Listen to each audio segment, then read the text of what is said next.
खूब जाप करो। देखो आप देखो तिरुपति बालाजी, तिरुपति बालाजी, कौन कौन गए तिरुपति बालाजी? तुम नहीं गए बेटा? क्यों रे बेटा? ऐसे ही कवारे रह गए, बूढ़े हो जाओगे। जाके आओ एक बार। तिरुपति में चंद्रदेव ने तिरुपति की तपस्या की है। तिरुपति जाके जो दर्शन करेगा उसका चंद्र बलवान होगा, चंद्र बलवान होगा तो मन बलवान होगा, मन दृढ़ होगा तो हर काम में विजय होगा। ये तिरुपति बालाजी। जय जय गुरुदेव। हाँ, मालूम नहीं है हमको कि तिरुपति बालाजी में चंद्रदेव ने तपस्या की है, और जहां चंद्र ने तपस्या की वो चंद्र क्षेत्र कहा जाता है। क्या क्षेत्र है? चंद्र क्षेत्र। चंद्र मन का कारक है। देखो आपको मैं पूछता हूं, कोई बेड में पड़ा है लेकिन मन मजबूत है, तो पड़े पड़े ही मोबाइल लगा के धंधे का काम करेगा कि नहीं? करते हैं। क्यों करेगा? क्योंकि मन मजबूत है। और कोई अच्छा घूम रहा है लेकिन मन ढीला है, घबरा रहा है, अब ये किसी काम का नहीं है, क्योंकि उसके शरीर में स्वास्थ्य का पूरा वातावरण अनुकूल होते हुए भी मन कमजोर है तो कोई काम नहीं करेगा। सफल वो नहीं है जो सभी प्रकार से उत्तम है, सफल हो है जिसका मन दृढ़ है और बलवान है। आपको कुछ भी होने के पहले मन मजबूत होना। भाई महेंद्र कल बोल रहा था 12 मिनट तक रोया। कितना रोया? 12 मिनट। मैं आपको बता देता हूं, 12 सेकंड भी विश्व का कोई आदमी नहीं रोना चाहिए। कितनी देर भी? 12 सेकंड। हाँ, क्योंकि रोना कब आता है? जब मन कमजोर हो जाता है। आपको बता दूं, मेरे संसारिक पिताजी, एक घटना जब मन की बात आई तब याद आया कि मेरे संसारिक पिताजी के बारे में बताऊं आपको। सूर्यास्त के बाद भोजन नहीं करते थे, तो सूर्यास्त के बाद भोजन नहीं करते थे तो वो बेंगलुरु से आ रहे थे, सूर्यास्त हो रहा था। पहले जमाने में आप जहां रोकने बोलो, मैं तो ये 60 साल पहले की 50 साल पहले की बात बोल रहा हूं भाई, आज की बात। तब उस जमाने में क्या है कि बस को आप जहां बोलो वहां रुकती थी। तो उन्होंने देखा कि अभी सूर्यास्त हो जाएगा, तो बस वाले को बोला यही रोक दो भाई, मेरे को उतरना है। तो वो रोक दिया और वो पीछे की तरफ से उतरने लगे, नहीं आगे की तरफ से उतर, आगे फ्रंट से उतरने लगे। उतरे ने उनकी धोती अटक गई बस के किनारे, तो ऐसे ही गिर गए, उन पर व्हील चढ़ गया, पैर निकाल दिया, यहां तक इतना पैर निकल गया एक्सीडेंट।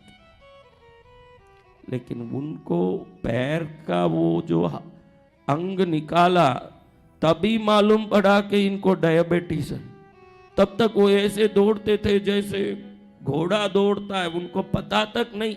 आजकल हम घड़ी घड़ी मेडिकल चेकअप कराते हैं, घड़ी घड़ी हर आदमी को खांसी आते ही डॉक्टर भी बोलता है चेकअप कराओ, पूरा बॉडी चेकअप कराओ, खुद भी कराने लगता है बॉडी चेकअप। आपको मैं निवेदन करता हूं, घड़ी घड़ी बिना कारण बॉडी का चेकअप मत कराइए, क्योंकि कारण से या कोई बराबर 6 महीने में कराओ अलग बात, बिना कारण खांसी आई मेडिकल चेकअप, बुखार आया तुरंत मेडिकल चेकअप, ऐसे कराते रहोगे तो उसकी रिपोर्ट आने तक मन में जो धक्का लगता है इससे मन कमजोर पड़ता है। मन को मजबूत करने वाला घड़ी घड़ी चिंता नहीं करता। मेरे पिताजी को मालूम तक नहीं पड़ा कि डायबिटीज है, लेकिन डायबिटीज मालूम पड़ा, इतना पैर तो कटा, लेकिन गैंग्रीन हो गया उसके बाद पूरा पैर में। सही ढंग से हॉस्पिटल में परामर्श नहीं हुआ, व्यवस्थित उनका सार संभाल नहीं हुआ, यहां तक गैंग्रीन हो गया। अब डॉक्टर मेरे को बोला कि इनका ऊपर तक अब ऑपरेशन करना पड़ेगा, घुटने के ऊपर तक, लेकिन इनका उम्र इतना है कि अब हम कहेंगे तो सुन के ही हार्ट अटैक आ सकता है, और मेरा पैर काट देंगे। कई लोग डर के मारे ही मर जाते हैं, कैसे इनको बोलेंगे। 6 दिन तक तो बोला नहीं और निकालते गए दिन, और दिनों दिन ये बढ़ता जा रहा है इन्फेक्शन। एक दिन डॉक्टर ने बोला मेरे बड़े भाई को कि हम थोड़ा हिम्मत करके बताना ही पड़ेगा, क्योंकि अब रोक नहीं सकते, बीमारी बढ़ रही है। तो धीरे से डॉक्टर ने बोला देखिए साहब, आपके पैर में इन्फेक्शन बढ़ रहा है, आपको भी दर्द खूब हो रहा है, ये ऊपर तक काटना पड़ेगा तभी इन्फेक्शन निकलेगा।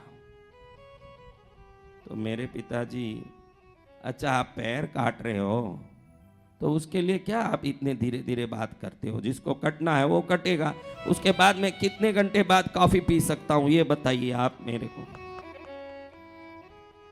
ये है हिम्मत। उसी हिम्मत से उन्होंने बगैर पैर, कान भी सुनता नहीं था, कान भी चले गया, आंख भी चले गया, पैर भी चले गया, बगैर कान आंख। आप सोचो एक आदमी को आंख बराबर नहीं दिख रहा, कान बिल्कुल नहीं सुनता है, पैर बिल्कुल नहीं है, मरते दिन सुबह तक, वो भी मरे एक्सीडेंट में, खुद मरे नहीं, वो पूरे बलवान थे, ड्राइवर गलती से किधर ही चढ़ा दिया, कार से बाहर गिर गए और उनको धक्का लगा और बाद में हॉस्पिटल में दोपहर में मर गए। ये एक्सीडेंट के करीब 20 साल बाद मरे।